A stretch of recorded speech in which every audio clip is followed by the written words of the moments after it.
If you like Tupac, you probably remember How Do You Want It off the All Eyes on Me album, where he brings up the name Delores Tucker. You ever wonder why? Watch this. And distribute music that teaches kids that it's cool to kill, it's cool to use drugs, it's cool to gang rape girls and denigrate women in the most vulgar and violent ways. Jails are bulging and teenage drug use has increased fourfold. Tupac Shakur told the young kids, it's cool to smoke and use drugs. I need a smoke right away. I need a smoke now. It's the American way. Recent figures show that the number of 14 to 17-year-olds committing murder in this country has more than doubled since 1985. And this is when this first form of gangster rap started. This was on the Gerald Geraldo show yesterday. It was revealed yesterday also on his show that the number of teens who committed murder hit a 10-year high in 1993. And 1993 is when we started this crusade.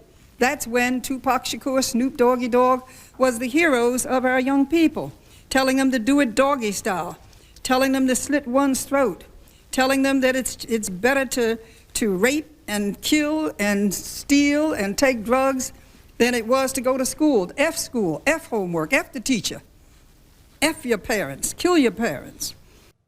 Let's pause. I never heard none of them rappers talking about kill your parents. Furthermore, 50% of all violent juvenile crime occurs between 2 and 8 p.m. on school days, 50%. And that's why we need to look at latchkeying children to a better place than the street and to the places where there are no parental care because of the one parent in too many homes working and no one's at home. Again, we say that we're not trying to tell the record industry how to conduct their business. We want them to transform it, to stop it from the production of the filth that demeans us as a race, corrupts our children, and spreads this noxious poison. Interscope, 50% of it. They made a statement. When I wrote Mr. Bronfman, he sent me a letter and said that we have purchased it with the understanding that we will not distribute any music that's offensive to anyone. And then shortly thereafter, they put out Makaveli.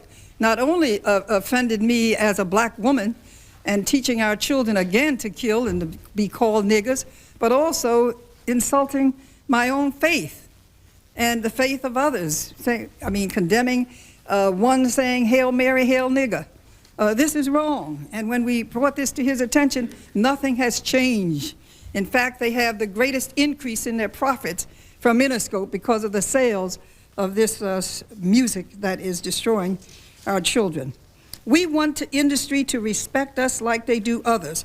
When Michael Jackson, the pop star, included some words in his album, They Don't Care About Us, that our Jewish friends considered anti-Semitic, they protested. Michael Jackson said 2 words, offensive to the Jewish people, kike me and hike me.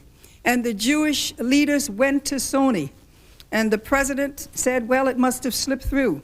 But they protested, and Michael Jackson was taken off MTV and VH1.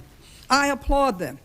I wish our African-American community and all communities, whenever any music is offensive to anyone, we should not have it take place in this society. We should respect everyone. We want the industry to treat our complaints with the same promptness and respected concern.